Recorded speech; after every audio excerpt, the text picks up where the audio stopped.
Hey everybody, it's Seth and Uncle Paul. Welcome to the Everything Money channel. As always, if you're new to us, we analyze stocks, businesses, everything. We're glad you're here. Unless you're living underneath a rock, Pfizer is an enormous name that has... Unless you're living in a rock. Oh, Paul, look at you go. You like that? You're Iraqi. You're Iraqi, right? I was born there, so that's why I can make that comment, because I'm sure somebody out there will say I'm being insensitive by saying that.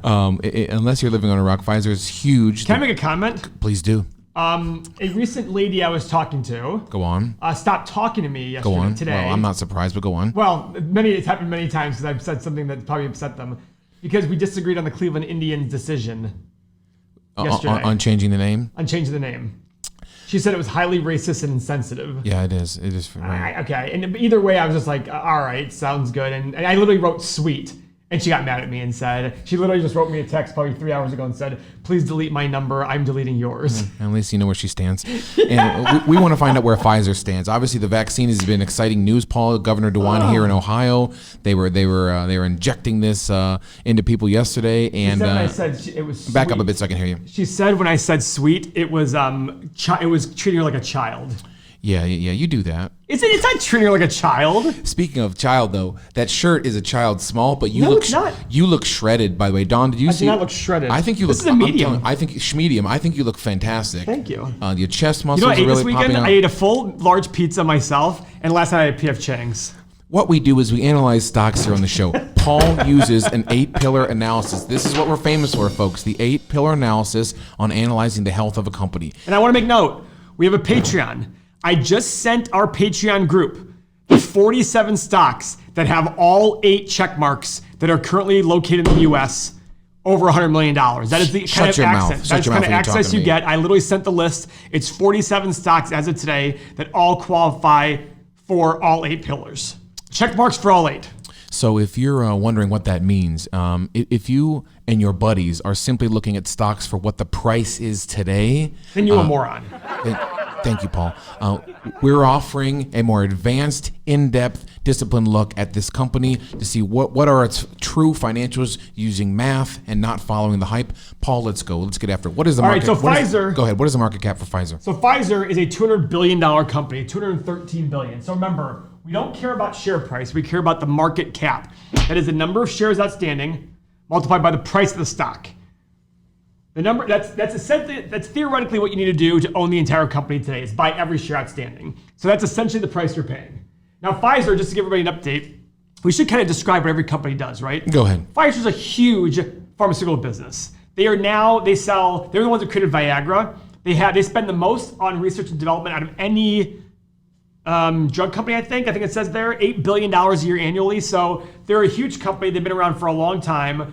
They are basically a blue chip pharmaceutical company. They're very aggressive with their research and development, and I think we're going to see a lot of good cash flow. Okay, keep going. Let's go to pillar number 1, which is PE ratio. We want this less than 20. Okay, 25 right now, so that's an X there. It is 25. A little high. Like for the next pillar, like most companies, most pharmaceutical companies, a solid profit margin of 18%. And just to let you guys know, the gross margin is almost 80%. So we want a profit margin. Our pillar number 2, we want a profit margin greater than 10%, Paul. So this is a check. The gross margin, guys, is for every extra dollar they sell, how much goes to profit? 80 cents of that extra dollar. Because pharmaceuticals, once you've made them, it's a bunch of powder, right? I mean, you know that kind of stuff. You're powder. A chemist. You're a chemist. That's a good way to put it. Yeah. Either way, we have 1 X, 1 check. But here's one thing I want to point out, guys. They have a nice, healthy dividend, about 4% right now. That's nice. Better than nothing. $213 billion market cap, 4% times $213 billion equals $8.5 billion. So we want their free cash flow. Free cash flow is cash from operations, less your capital expenditures. That's what they use to buy shares back, to pay dividends, etc. We need their free cash flow to be substantially over $8.5 billion for us to feel comfortable in this dividend. Yeah, okay? This has been news to me, Paul, as we've gone through this process of the last couple of years, is that dividend is not set in stone, and they actually have to have the free cash flow to pay it out. And think about why that is. Think about it. If you're a company and your stock price is lagging, you might increase your dividend temporarily just to get people excited about your stock and buying it, because people like you be like, oh, it's a great dividend. Yes. And people like me would sit there and go, wait a second, they're taking on debt to pay this dividend. This is not sustainable. This is a dividend trap. Interesting. So that's the whole thing, is when you see this dividend, it's a very easy calculation to figure out, can they actually afford this dividend? So What's the next? Pillar number 3 is revenue growth over the past 5 years. We You want still need revenue to look at our pillars? You don't have them memorized? I just want to make sure I'm on the same, just to show. 48.9 to 52. Check mark, technically, but it went up, then fell down. So it's still a check mark nonetheless. I want to be consistent with the rules. How about pillar number 4 is profit growth, Paul? Now, one thing I want to do, net income here, 7 billion to 16. Wow. Yeah, so it's very consistently going up here. But I don't know, the revenue, I have to understand why the revenue. So here's something I just started looking at. I'm going to look also at operating income. Now, what's operating income? Operating income is the income the company makes from its operations, its normal bit or course of business, before interest and taxes. And the reason being is interest and taxes are completely dependent on where the company is and how much debt they want to take on. So the operating income before that will take out all their extra income and expenses, like when they sell off a division or something like that, and takes out all the interest and taxes. So it shows you how is the business itself doing. If the business was in an environment where they had no debt costs and they had no taxes, this is how much money the business would make. This is a little bit higher over here. So what this is showing is 13 billion to 14 billion. So it's still getting better, but it's down from the first half of the decade. So this is how you can look at how is the company itself doing in terms of generating income itself. We'd love to generate more income for this video. Make sure you are tickling the like button just below, right down here. Just take 1 second. If you like all this free information, Paul's giving you the wide charts, his knowledge on stock growth. All we ask is for a simple like. And if you want to subscribe and join our Patreon, you're going to get way more. You're going to get all this data for free as long as you're a Patreon member. So again, this is something I just threw in recently. But the operating income, we're just going to look at and say, oh, okay, is the business actually getting better, or are they selling off divisions, or taking on less debt, et cetera, in order to make more money? Now, the next one is number 5 is the number of shares outstanding. We want the stock shares, the actual number of them going down. Paul, it looks good over there. Yep, it's down about 10%. Why is that good? One more time. So it can be good, it can be bad too, but it's good a lot of times because it's showing the companies taking their cash flow and saying, hey, we can't go invest this in better areas, and we don't want to pay you a dividend, too much of a dividend, because it's not tax efficient. Dividends are double taxed. So for anybody who says that dividends are not, they are double taxed. They're already taxed at the corporate level as profit, and then when they give it back to you, then you're taxed individually. So anybody who says that the dividend tax is too low, it's already been taxed once before you pay the tax. So what they'll do sometimes is they will buy back shares in order to increase so the people who back here who own the company now own essentially 10% more of the revenue and profit than they did back here by doing nothing other than just sitting there and waiting. And that's a way a company can sit there and give return back to their investors in a tax efficient way. Okay? Yep, sounds good. Check mark there. Pillar number 6 is current assets greater than current liabilities, Paul. Okay, current assets in this company, 47.7 billion. Current liabilities, 34.15. So a definite check mark there. Good stuff there. All right, $13 billion more than they need.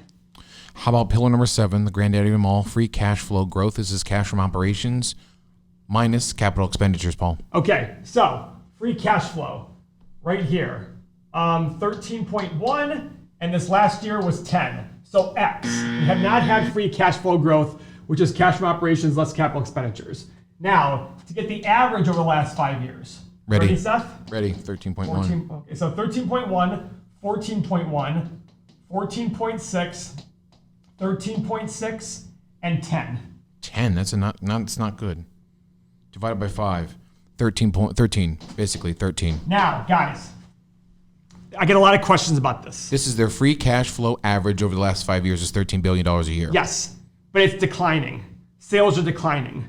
When something is getting worse, I'm not saying don't buy it, but you got to pay a lower multiple of it.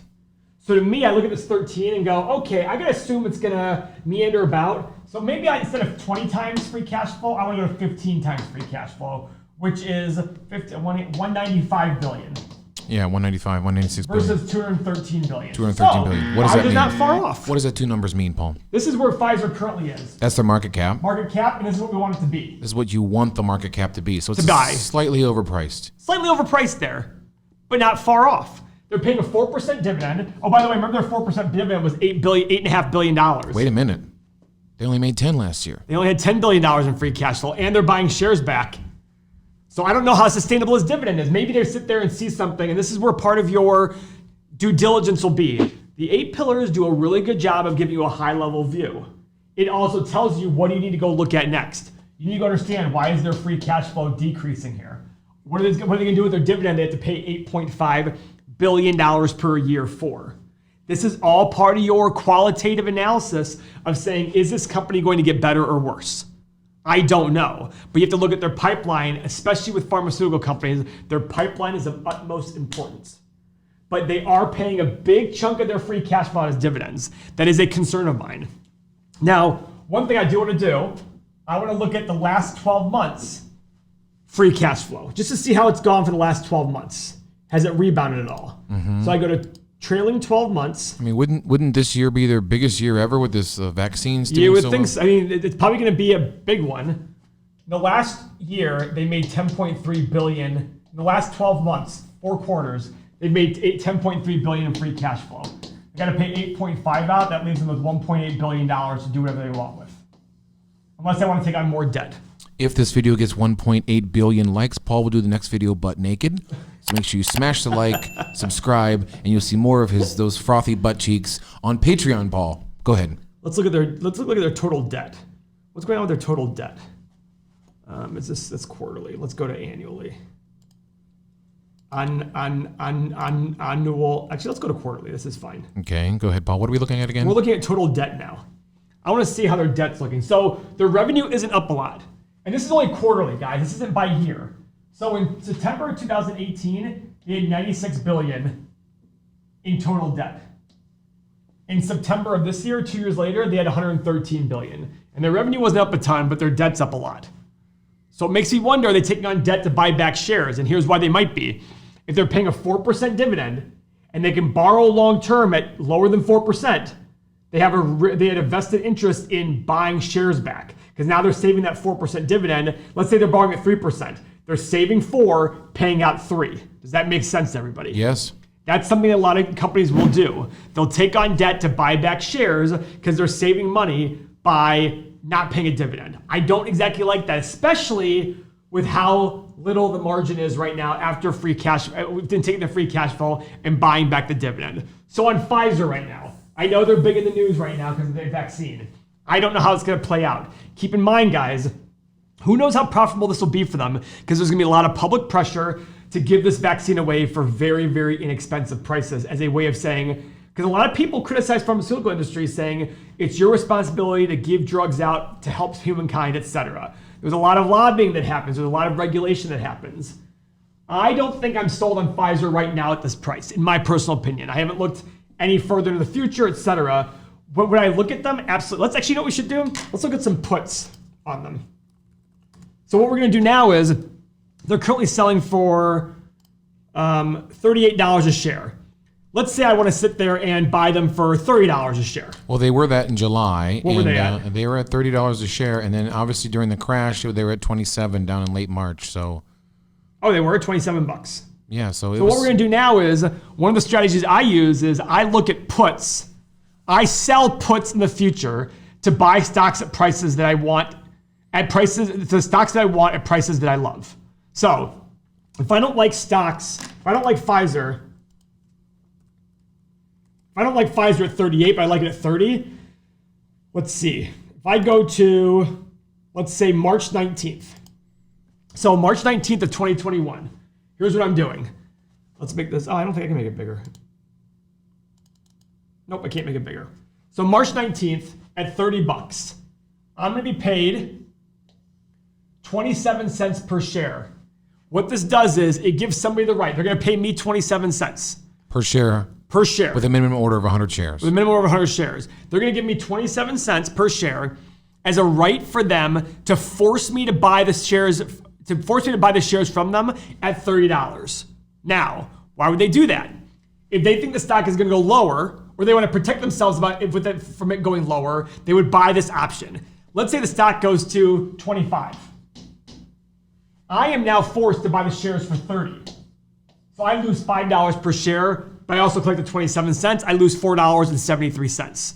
Now you might be like, well, Paul, that's terrible. For me, it's not. Because I was going to buy it at 30 anyhow. I'm happy to do this. If I bought it at 30 and went to 25, Let's say I bought it 30 in February. Fine. It went to 25. I'm in the same position in my eyes. In my eyes, I'm in the exact same position, except I got paid 27 cents to wait. And this is called the delta right here. It's at 8%.